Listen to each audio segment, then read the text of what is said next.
అందరికీ మరణాత మహిమస్వరం కార్యక్రమం వీక్షిస్తున్న దేవుని బిడ్డలైన మీ అందరికీ వందనాలు. ప్రతిరోజు ఇదే సమయమునకు ఈ కార్యక్రమం వీక్షించి దైవాశీర్వాదములు పొందండి. ఇప్పుడు పాస్టర్ సామ్యూల్ సుందర్ రెడ్డి గారు దేవుని వాక్య వర్తమానం అందిస్తారు. శ్రద్ధగా వినండి. దేవునికి స్తోత్రం. అందరికీ మరణాత. దేవుడు అనుగ్రహించినటువంటి యొక్క ప్రాముఖ్యమైన సమయంలో దేవుని వాక్యాన్ని ధ్యానించుకుందాము. ముందుగా వాక్య భాగాన్ని చదువుకుందాము. ఆదికాండము 6వ అధ్యాయము 11-12 వచనాలు. భూలోకము దేవుని సన్నిధిని చెడిపోయి ఉండెను, భూలోకము బలాత్కారముతో నిండి ఉండెను. దేవుడు భూలోకమును చూచినప్పుడు అది చెడిపోయి ఉండెను. భూమి మీద సమస్త శరీరులు తమ మార్గమును చెరిపివేసుకుని ఉండిరి. మహాపరిశుద్ధుడా, మహిమగల దేవ, ప్రేమాస్వరూపి, సకలాశీర్వాదాలకు కారణభూతుడమైన ప్రియ పరలోకపు తండ్రి, నీ ఘనమైన నామానికి వందనాలు, స్తోత్రాలు, స్తుతులు చెల్లించుకుంటున్నాము. మధ్యాహ్నకాల సమయమును దానముగా ఇచ్చివేశావు. నీ వాక్యాన్ని వినాలని ఆశపడుతూ ఉన్నాము దేవా, నీకు వందనాలు. నీ బిడ్డలు ఆశపడుతూ ఉన్నారు ప్రభువా. ఆశపడే ప్రాణమును తృప్తిపరచేవాడు నీవే గనుక వాక్యముఖముగా నీ బిడ్డలతో మీరు మాట్లాడండి. ధైర్యము లేని వారికి ధైర్యమును దయచేయండి. శాంతి లేని వారికి శాంతిని, సమాధానము లేని వారికి సమాధానమును దయచేసి వాక్యముఖముగా నీ బిడ్డలతో మాట్లాడి మహిమ పొందుకోమని యేసు నామములో అడుగుచున్నాము పరమ తండ్రి, ఆమేన్. దేవునికి మహిమ కలుగునుగాక. చదవబడినటువంటి లేఖన భాగాన్ని మనం పరిశీలన చేసినట్లయితే అక్కడ 11వ వచనము, భూలోకము దేవుని సన్నిధిని చెడిపోయి ఉండెను, భూలోకము బలాత్కారముతో నిండి ఉండెను. దేవుడు భూలోకమును చూచినప్పుడు అది చెడిపోయి ఉండెను. అంటే భూమంతా కూడా ఎలాగుందంటే బలాత్కారముతో నిండిపోయింది. అనగా మనుషులు చేసినటువంటి చెడుతనము అనగా పాపము విస్తరించుకుని వెళ్ళిపోయింది. ఒక రకంగా చెప్పాలి అంటే కనుక దేవుని సన్నిధిని అది చెడిపోయి ఉన్నట్టుగా కనబడుతూ ఉంది. అంత మాత్రమే కాదు, భూమి మీద సమస్త శరీరులు కూడా తమ మార్గమును చెరిపివేసుకుని ఉన్నారు. మార్గాన్ని సరళము చేసినటువంటి ఆ దేవుడు వేసిన మార్గాన్ని జనులు చెరిపివేసుకుని మరి వారి స్థితులన్నీ కూడా ఏమైపోయినాయంటే పాపపు స్థితిలోనికి వెళ్ళిపోయినట్టుగా మనం చూస్తూ ఉన్నాం. ఇంకొక మాట మనం చూడాలంటే కనుక అదే ఆదికాండము 6వ అధ్యాయము 5వ వచనం, నరుల చెడుతనము భూమి మీద గొప్పదనియు వారి హృదయము యొక్క తలంపులోని ఊహాంతయు ఎల్లప్పుడూ కేవలము చెడ్డదనియు యెహోవా చూచి తాను భూమి మీద నరులను చేసినందుకు యెహోవా సంతాపము నొంది తన హృదయములో నొచ్చుకొనేను. అనగా ఈ భూలోకాన్ని చూచినప్పుడంట ఆ భూలోకం అంతా కూడా ఎలాగుందంటే పాపముతో నిండిపోయింది, బలాత్కారముతో నిండిపోయింది. దేవుడు చూచాడు, ఆయన హృదయములో నొచ్చుకుంటూ ఉన్నాడు. ఆయన మరి అనుకుంటూ ఉన్నాడు కదా, ఈ భూమి మీద ఈ నరులను. అప్పుడు యెహోవా జంతువులను, పురుగులను, ఆకాశ పక్షాదులను తుడిచివేయుదును, తుడిచేస్తానంటున్నాడు మొత్తం అంతా కూడా. ఎందుకంటే కనుక ఈ భూమి అంతా కూడా ఏమైపోయిందంటే పాపముతో నిండిపోయింది. మనుషులందరూ పాపముతో నిండిపోయారు. కాబట్టి దీన్ని క్లీన్ చేద్దాం అనుకుంటూ ఉన్నాడు, మొత్తానికి తుడిచేద్దాం అనుకుంటూ ఉన్నాడు దేవుడు. అలా అనుకునేటటువంటి సమయంలో దేవునికి ఒక వ్యక్తి కనబడుతూ ఉన్నాడు. అతను ఎవరు అంటే కనుక 8వ వచనం, అయితే నోవాహు యెహోవా దృష్టి యందు కృప పొందిన వాడాయెను. అంతమంది జనాంగం ఉండగా, అంతమంది పాపములోనికి వెళ్ళిపోయి భ్రష్టులుగా మారిపోయి జీవిస్తూ ఉన్నారు, వ్యతిరేకంగా ఉండి జీవిస్తూ ఉంటే ఒక వ్యక్తి కనబడుతూ ఉన్నాడు. ఆ వ్యక్తి ఎవరు అంటే కనుక నోవాహు, అనగా నెమ్మది అనేటటువంటి అర్థమిస్తూ ఉంది పేరుకు. అలాంటి నోవాహు కనబడుతూ ఉన్నాడు. ఇతను ఎవరు అంటే కనుక యెహోవా దృష్టి యందు కృప పొందినవాడు, ఆయన కృపను పొందుకున్నవాడుగా కనబడుతూ ఉన్నాడు. అంత మాత్రమే కాదు, ఈయన గురించి అద్భుతమైనటువంటి ఒక సాక్ష్యం ఉంది. నోవాహు వంశావళి ఇదే. నీతిపరుడును తన తరములో నిందారహితుడునై ఉండెను. దేవునితో కూడా నడచినవాడు. అదండి, ఈ 3 క్వాలిటీస్ కూడా నోవాహులో ఉన్నాయి కాబట్టి నోవాహు యెహోవా యందు కృప పొందిన వాడుగా మిగిలిపోయాడు. మొట్టమొదటిగా నోవాహు నీతిపరుడు, రెండవది నిందారహితుడు, మూడవది దేవునితో నడిచినటువంటి అనుభవము నోవాహులో ఉంది. ఈ 3 కారణము, ఈ మూడిటిని కలిపి దేవుడు అంటున్నాడు కదా, నోవాహు ఆయన కృప పొందిన వాడుగా మరి పరిశుద్ధ గ్రంథములో దేవుడు రాయిస్తూ ఉన్నాడు. ఒక ప్రక్కనేమో అంతా చెడిపోయినటువంటి జనాంగమై ఉంటే, ఒక ప్రక్కన దేవుని పరిశుద్ధతలో ఉన్నటువంటి వ్యక్తి కనబడుతూ ఉన్నాడు. ఇప్పుడు దేవుడు అంటున్నాడు కదా నోవాహుతో, నోవాహు ఇదిగో సమస్త భూమి కూడా చెడిపోయింది, సమస్త భూమి కూడా అస్తవ్యస్తంగా మారిపోయింది, ప్రజలందరూ కూడా పాపములోనికి వెళ్ళిపోయారు, కనుక నేను తుడిచిపెడదామనుకుంటూ ఉన్నాను, జాగ్రత్తగా గమనించు అని చెప్పి కొన్ని మాటలు చెబుతా ఉన్నాడు. 13వ వచనము 6:13. దేవుడు నోవాహుతో సమస్త శరీరుల మూలముగా భూమి బలాత్కారముతో నిండి ఉన్నది గనుక నా సన్నిధిని వారి అంతము వచ్చి ఉన్నది. ఇదిగో వారిని భూమితో కూడా నాశనము చేయుదును. గమనించవలసిన మాట ఏమిటంటే, నోవాహు నీతిపరుడుగా ఉండడం మాత్రమే కాదండి, దేవునితో నడిచిన వాడుగా ఉన్నాడు, నడిచే అనుభవం కలిగిన వాడుగా ఉన్నాడు. గనుక ఇంకొక మాట, దేవుడు నోవాహుతో మాట్లాడుతున్నాడు. ఇది కూడా ఒక రకమైనటువంటి అనుభవమే. ఏమని మాట్లాడుతున్నాడంటే, దేవుడు నోవాహు ఈ భూమి అంతా కూడా, ఈ భూమి మీద ఉన్నటువంటి ప్రజలందరూ కూడా చెడిపోయి ఉన్నారు కనుక వీరందరినీ కూడా తుడిచిపెట్టేద్దాం అనుకుంటూ ఉన్నాను అని దేవుని యొక్క ప్రణాళికను బయలుపరుస్తూ ఉన్నాడు. నోవాహుకు దేవుని యొక్క ప్రణాళిక తెలుస్తూ ఉంది. ఆ ప్రణాళిక ఏమిటంటే, ఈ భూమి మీద ఉన్నటువంటి వారందరినీ కూడా ఆయన తుడిచిపెట్టే ప్రయత్నం చేయబోతూ ఉన్నాడనే విషయము చెబుతూ ఉన్నారు. మరి నోవాహు పరిస్థితి ఏమిటంటే గనక అప్పుడు దేవుడు చెబుతున్నాడు నోవాహుతో, చితిసారకపు మ్రానుతో నీ కొరకు ఓడ చేసుకొనుము. ఈ మాట చాలా జాగ్రత్తగా మనం గమనించాలి. నీ కొరకు ఓడ చేసుకొనుము. ఆ నీ కొరకులో ఎవరున్నారంటే నోవాహు భార్య ఉంది. ఆ నీ కొరకులో ఎవరున్నారంటే నోవాహు యొక్క 3 పిల్లలు ఉన్నారు, 3 కుమారులు ఆయనకి, ఆ 3 ఉన్నారు.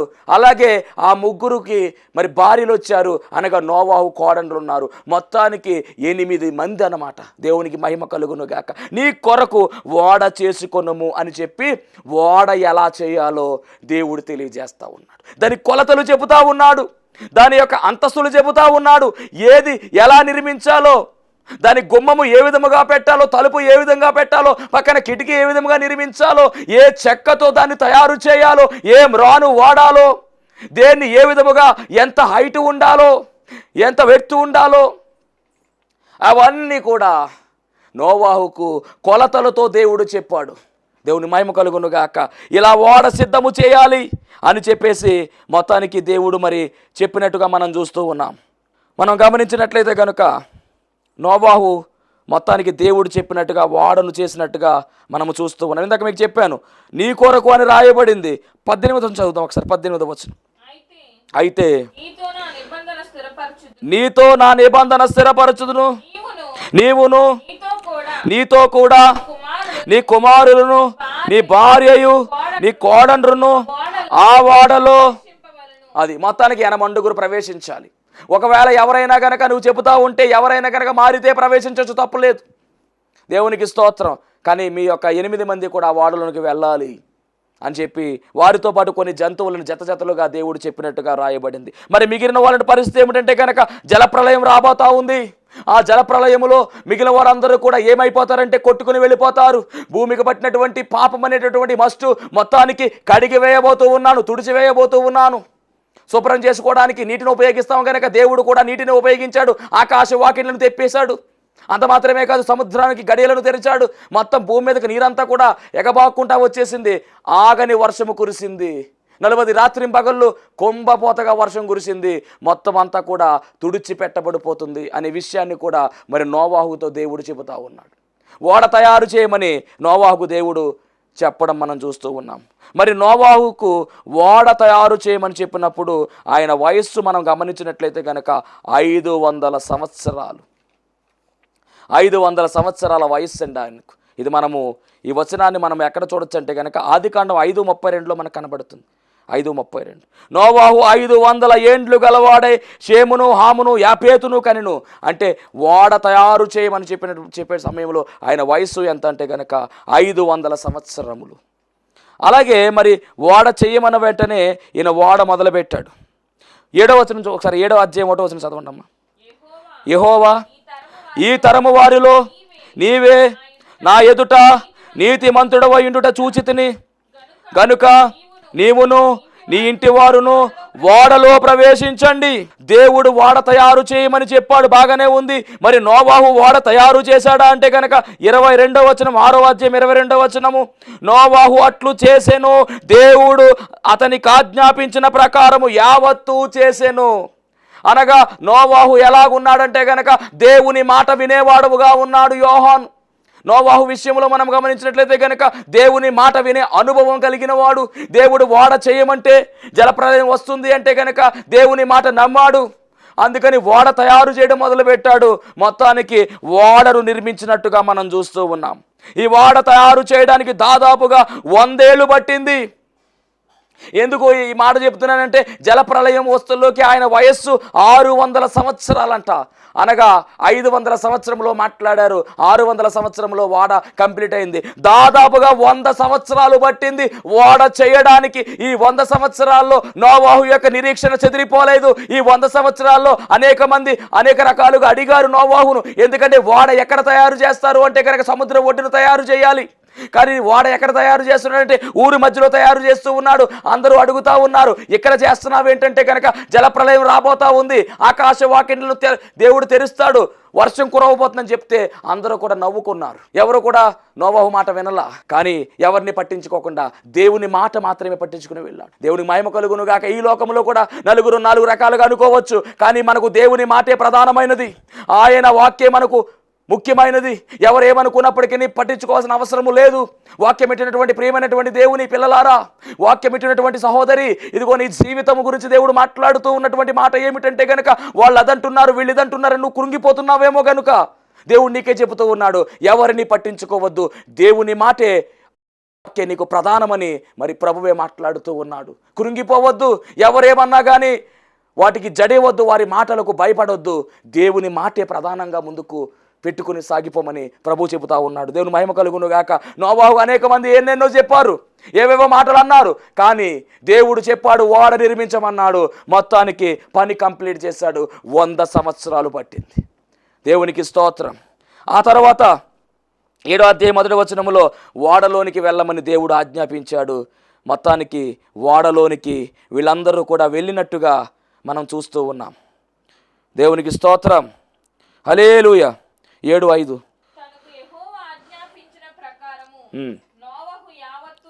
ఇదేమిటంటే కనుక ఓడలోనికి వెళ్ళమని చెప్తే మొత్తం ఆయన వెళ్ళారు, కుటుంబం అంతా వెళ్ళింది. ఆ తర్వాత జంతువులన్నీ కూడా ఓడలోనికి వెళ్ళాయి. మొత్తానికి దేవుడు చెప్పినట్టుగా ఈ యొక్క నోవాహు మొత్తానికి చేశాడు.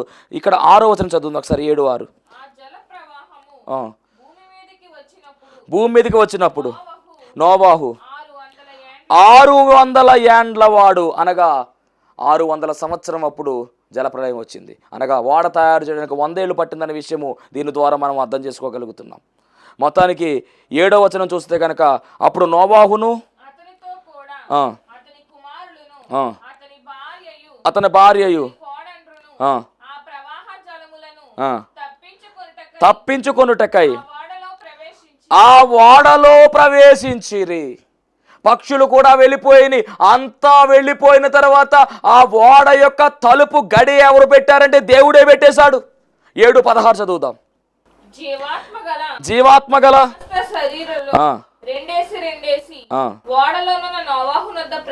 ప్రవేశించినవన్నీయు దేవుడు అతనికి ఆజ్ఞాపించిన ప్రకారము సమస్త శరీరులలో మగదియు ఆడదియు ప్రవేశించెను. అప్పుడు యెహోవా ఓడలో ఓడలో మూసివేసెను. అనగా ఓడ తలుపు గడియ పెట్టింది ఎవరు అంటే గనక దేవుడే. మొత్తానికి ఓడలోనికి వెళ్ళిన తర్వాత దేవుడు ఆకాశవాకిండను విప్పేశాడు, తూములు విప్పాడు. మొత్తానికి ఏం జరిగిందంటే కనుక జలప్రళయం వచ్చేసింది. ఆ జల ప్రవాహము 40 దినములు భూమి మీద నుండగా జలములు విస్తరించి దేవునికి మహిమ కలుగును గాక.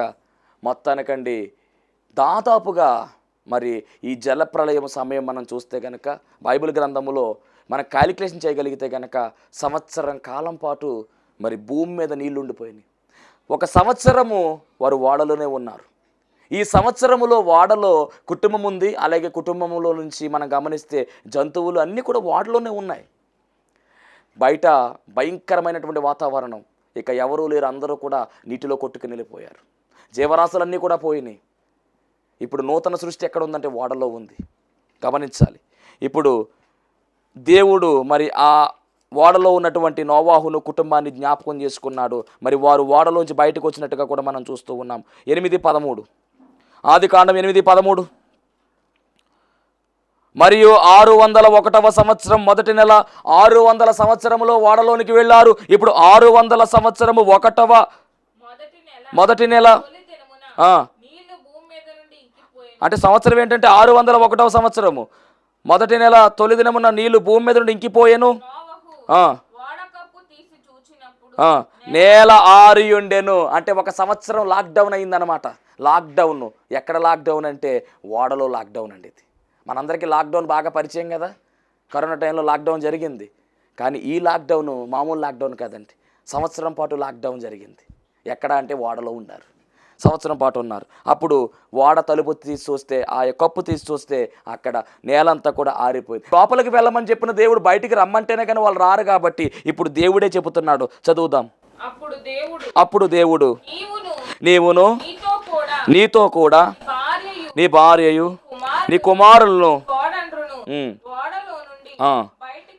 రండి. వెళ్ళమన్నటువంటి దేవుడే రమ్మని పిలుస్తూ ఉన్నాడు. సమస్తము సిద్ధపాటు చేసి మరలా బయటికి రప్పిస్తూ ఉన్నాడు. అలాగే వారితో పాటు జంతువులు కూడా వచ్చాయి. అనగా ఇప్పుడు మనం గమనించినట్లయితే కనుక సృష్టి మరలా ప్రారంభమవుతా ఉంది. సృష్టి మరలా ప్రారంభమవుతా ఉంది. పునఃప్రారంభమవుతా ఉంది నోవాహు కుటుంబముతో. మీరు గమనించారో లేదో, ఈ నోవాహు కుటుంబం మాత్రమే సురక్షితంగా ఉండడానికి కారణం ఏంటంటే ఒక ఓడ, ఆ ఓడలోనికి వారు ప్రవేశించడమే. ఒక ఓడ వారిని కాపాడింది. ఒక ఓడ వారిని రక్షించింది.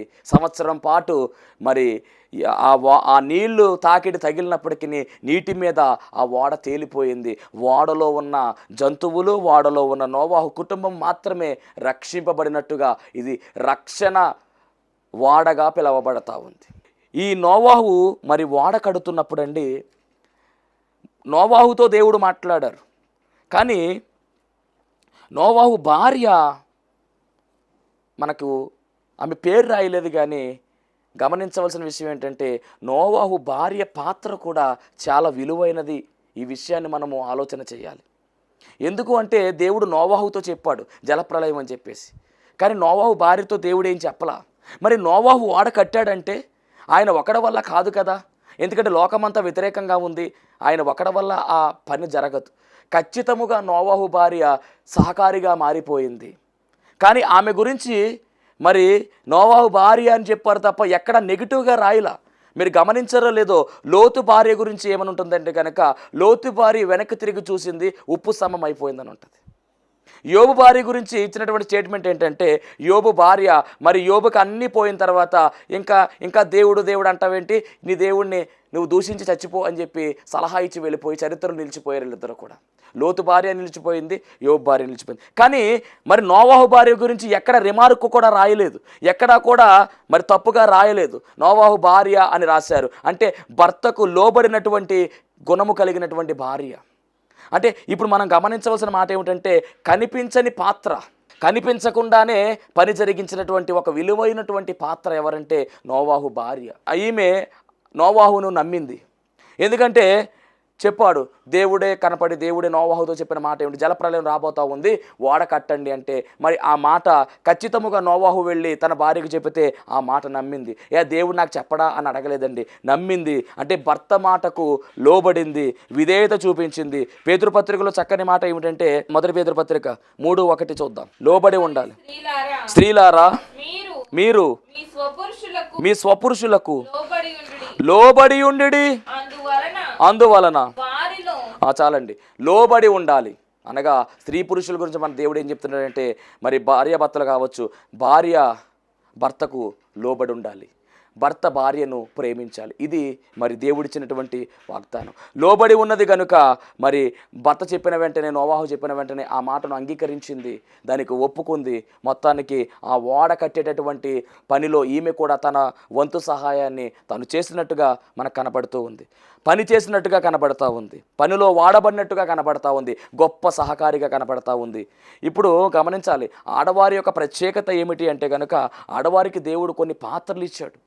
ఆ పాత్రలు ఏమిటంటే, ఆమె చిన్నగా ఉన్నప్పుడు ఒక తండ్రికి తల్లికి కుమార్తెగా చాలా అల్లారు ముద్దుగా పెంచబడుతుంది, ఇది ఒక పాత్ర.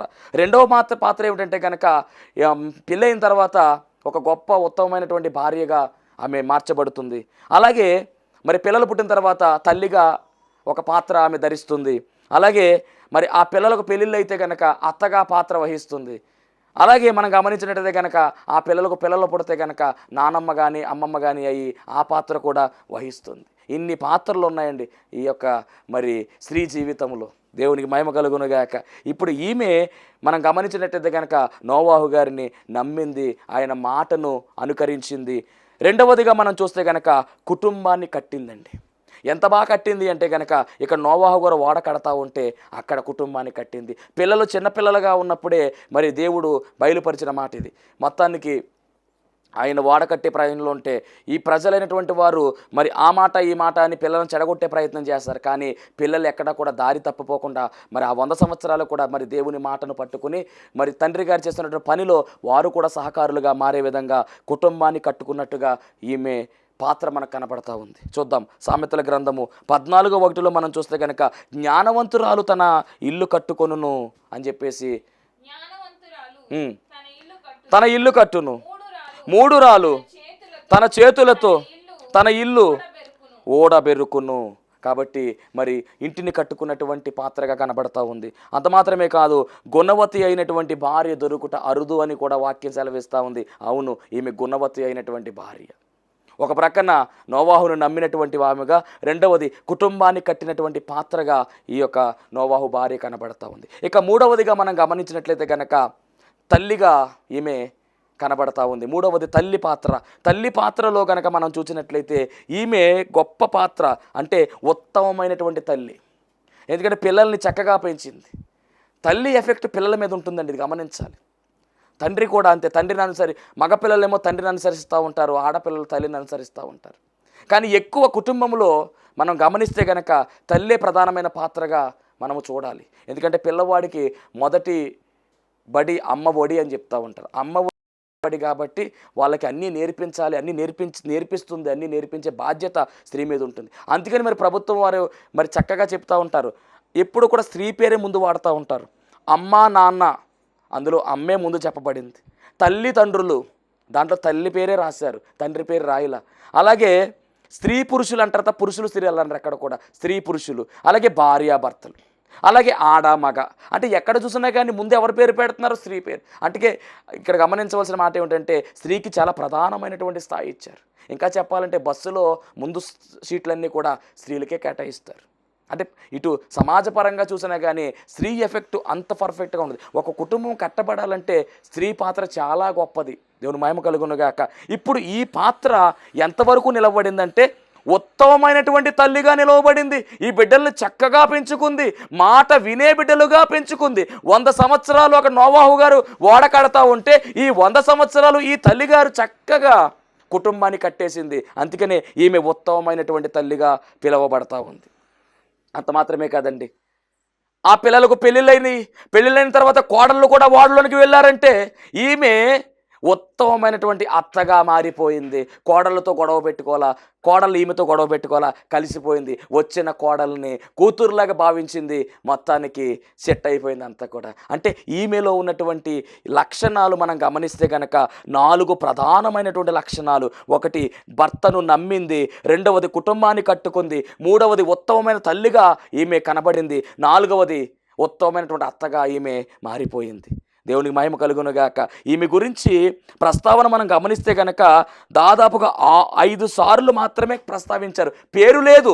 పేరు లేకపోయినా కానీ ఈమె పాత్ర అమూల్యమైన పాత్ర. నోవాహు గారు ఓడ మాత్రమే కడుతూ ఉంటే కుటుంబాన్ని కట్టినటువంటి పాత్ర, స్త్రీలలో గొప్ప పాత్ర ఎవరిదంటే కనుక నోవాహు భార్య.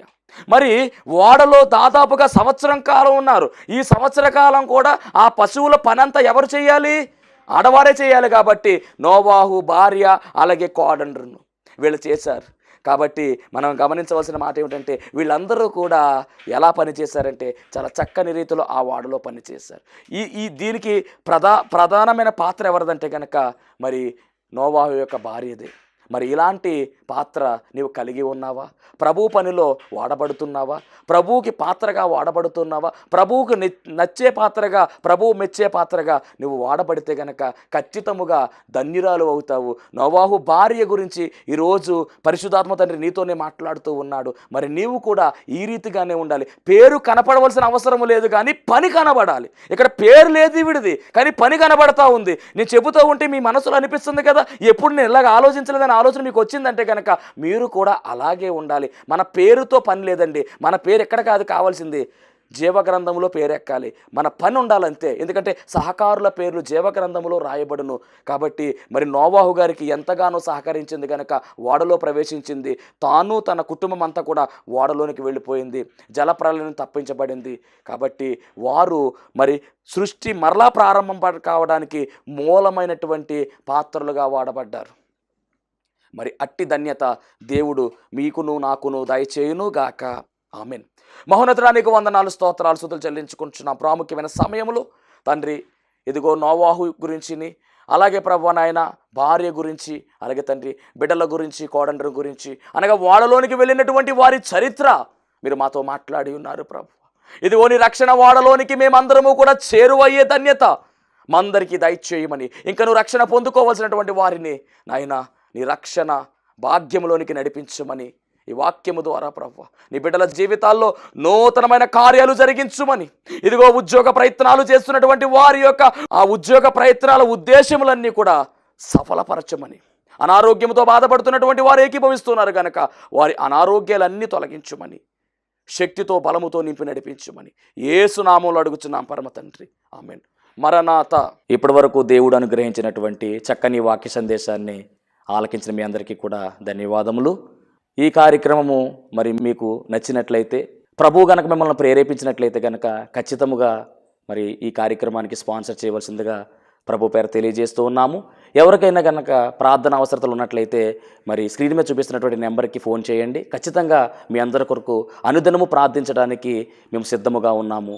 దేవుడు మిమ్మును మీ కుటుంబాలను బహుగా ఆశీర్వదించును గాక. ఆమేన్.